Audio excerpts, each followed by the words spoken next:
Eastern Police District muling nakiisa sa 4th Quarter National Simultaneous Earthquake Drill 2025. Patrolman Jade Gravera sa balita.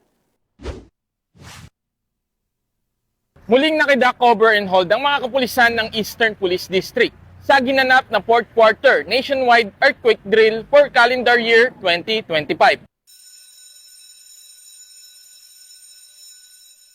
Muling ipinamalas ng Eastern Police District ang kanilang dedikasyon sa disaster preparedness sa pamamagitan ng aktibong pakikilahok sa 4th Quarter Nationwide Simultaneous Earthquake Drill na isinagawa ngayong ika-6 ng Nobyembre 2025. Ang nasabing aktibidad ay bahagi ng taunang inisyatibo ng National Disaster Risk Reduction and Management Council upang palakasin ang kahandaan ng mga ahensya ng gobyerno, paaralan at komunidad sa banta ng lindol. Isinagawa ang drill eksaktong alas 9 ng umaga upang sabay-sabay itong maisagawa sa buong bansa.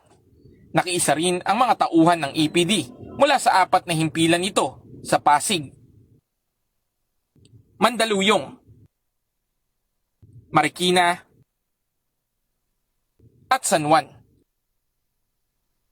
Maging sa Mobile Force Battalion. Kasama sa drill ang pag-activate ng alarm, duck cover and hold technique, at evacuation procedures patungo sa mga itinalagang safe zones at head count. Ang sakuna o ang lindol ay walang makapagsasabi kung kailan ito tatama o darating. Kaya napakahalaga ang ginagawa nating earthquake drill, hindi lang dito sa ating ahensya, kundi sa buong Pilipinas. Ito ay makakatulong sa ating mga mamamayan, kababayan, na malaman nila yung mga basic needs kung paano gagalaw o kikilos sa pagdating ng tunay na lindol. At isa itong bagay na kasanayan na hindi lang ngayon natin magagawa kundi sa mga darating pang mga panahon. Hinihikayat ko ang ating mga kababayan na makilahok sa mga ginagawang ganitong klaseng kasanayan. Ito ay makakatulong sa ating kaligtasan kung darating na ang tunay na lindol.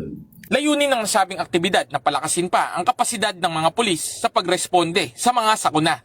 Siguraduhing handa ang bawat istasyon sa tamang paggalaw sa oras ng lindol at ang pakikipag-ugnayan sa mga lokal na pamahalaan at barangay para sa mas epektibong koordinasyon. Magbigay lang po kayo ng alarm at least 5 seconds or 5 to 10 seconds sa araw yung bumaba. Kasi pag nag-shaking tayo, nakalulog tayo, nakaupo tayo, at bigla po tayo tumayo, mahihilo tayo. Maaari po tayo tumumba. Ako, usually hindi nyo na magagamit ko rin sa office nyo. Maaari sa bahay nyo magamit nyo. Okay, yun lang po din. Congratulations. Ang ganitong mga pagsasanay ay mahalaga upang mapanatili ang kahandaan ng ating mga kapulisan, maging ng mamamayan at maprotektahan ang ating mga komunidad sa oras ng sakuna.